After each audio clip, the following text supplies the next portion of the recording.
Hello दोस्तों, तो आपका स्वागत है एग्जाम और यूट्यूब चैनल में। मेरा नाम है हर्ष और मैं आज आपकी जो क्लास लेके आया हूँ वो आपकी एग्जाम ओरिएंटेड है, बिल्कुल आपके यूपीएसआई के और यूपी पुलिस कांस्टेबल के एग्जाम के लिए। तो जो क्लास है वो हम जहाँ से कल आप खत्म हुई थी वहीं से स्टार्ट करते हैं। तो आज का जो क्वेश्चन नंबर 22 है हमारा, क्वेश्चन नंबर 22 कहता है किसने गवर्नर जनरल और प्रदेशों के गवर्नरों को संवैधानिक प्रमुख का दर्जा दिया है। तो यह दर्जा भारतीय स्वतंत्रता अधिनियम से मिला है। Option number A right answer होगा इसका। क्वेश्चन नंबर 23, संविधान सभा का अंतिम सत्र कब आयोजित किया गया था? तो संविधान सभा का जो अंतिम सत्र था वो 24 जनवरी 1950 को आयोजित किया गया था। ऑप्शन नंबर 20 क्वेश्चन का राइट आंसर होगा। क्वेश्चन नंबर 24 है हमारा, निम्नलिखित में से कौन सा भारत के संविधान के बारे में सही है? तो भारत के संविधान के बारे में, यह दुनिया में किसी भी संप्रभु देश का सबसे लंबा लिखित संविधान है। ये तो बात सही है। संसद संविधान का निरस्त कर सकती है? नहीं, ये गलत है। और सी है, यह संसदीय सर्वोच्चता प्रदान करता है, संवैधानिक सर्वोच्चता नहीं। नहीं, ये भी गलत है। तो राइट आंसर होगा हमारा option number A. Question number 25, और ये आपके यूपीएसआई के एग्जाम में पूछा गया था। देश ने पहली बार देश में प्रत्यक्ष चुनाव की शुरुआत की। इसके द्वारा कुछ समिति लोगों को उनकी संपत्ति कर अथवा शिक्षा के आधार पर मताधिकार दिया गया। तो यह भारत सरकार अधिनियम 1919 के तहत हुआ था। Option number D right answer होगा इस क्वेश्चन का। और क्वेश्चन नंबर 26 है हमारा, निम्न में से कौन सा संविधान सभा के बारे में सही है? तो संविधान सभा के बारे में, संविधान सभा या संविधान का मसौदा तैयार करना ही संविधान सभा का एकमात्र कार्य था। ये तो नहीं है।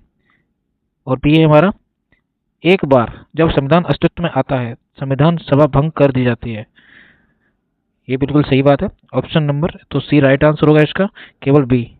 क्वेश्चन नंबर 27 है हमारा, संविधान सभा भारत का संविधान सभा द्वारा प्रारूपित किया गया था। 16 मई 1940 को कैबिनेट मिशन प्लान के अंतर्गत इसे कार्यान्वित किया गया। संविधान सभा के सदस्यों का चयन प्रादेशिक असेंबलियों द्वारा अनुपातिक प्रतिनिधित्व प्रणाली के एकल हस्तांतरित मत द्वारा किया गया था। उस समय संविधान सभा के सदस्यों की कुल संख्या कितनी थी? तो उस समय संविधान सभा के सदस्यों की कुल संख्या 389 थी। Option number B right answer होगा इसका।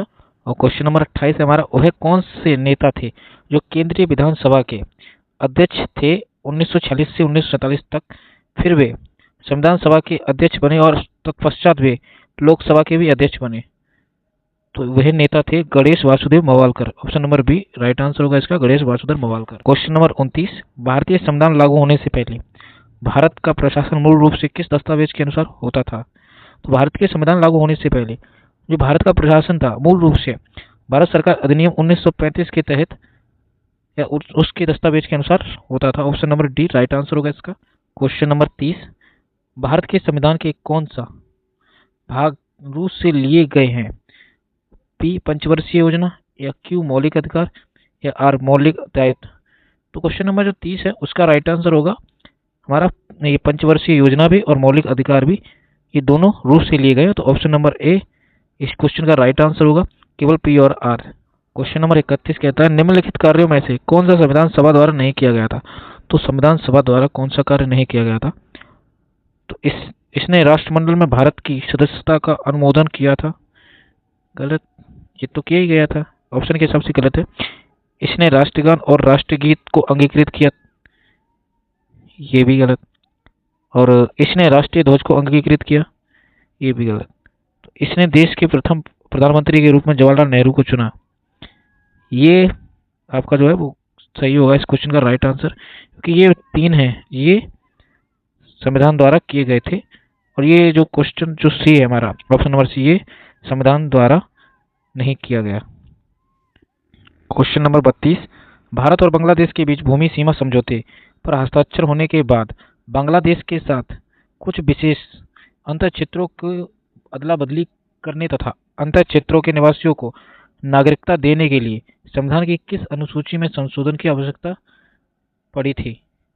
तो यह जो क्वेश्चन है, क्वेश्चन नंबर 32 का जो राइट आंसर होगा ऑप्शन नंबर सी, पहली अनुसूची। और क्वेश्चन नंबर 33 है, भारतीय संविधान का कौन सा अनुच्छेद नए राज्यों के गठन के विषय में है?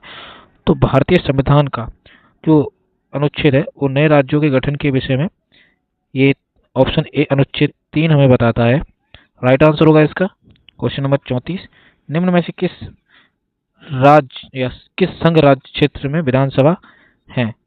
तो विधानसभा ये पुदुचेरी में है। इनमें से option number B right answer होगा इसका, पुदुचेरी। क्वेश्चन नंबर 35 है हमारा, भारतीय संविधान में इस समय कितनी अनुसूचियां हैं? तो भारतीय संविधान में इस समय 12 अनुसूचियां हैं। इस क्वेश्चन का जो राइट आंसर होगा ऑप्शन नंबर सी 12 है। और कुछ इसमें ये लाइन भी दी गई है, आपके एग्जाम के लिए इंपॉर्टेंट है, तो आप लोग इसको एक बार जरूर पढ़ लीजिएगा। क्वेश्चन नंबर 36, कौन सा राज्य भारतीय संविधान की छठी अनुसूची में उल्लेखित नहीं है? तो भारतीय संविधान की छठी जो सूची थी उसमें से नागालैंड उल्लेखित नहीं है, तो option number A right answer होगा इसका। क्वेश्चन नंबर 37, संविधान की निम्नलिखित अनुसूचियों में से किसका सही मेल नहीं है? तो सही मेल नहीं है इसमें से। तो पहले क्वेश्चन ये जो है आंसर जो दिए गए उनको पहले हम पढ़ लेते हैं, फिर उसके बाद ये तो बता पाएंगे।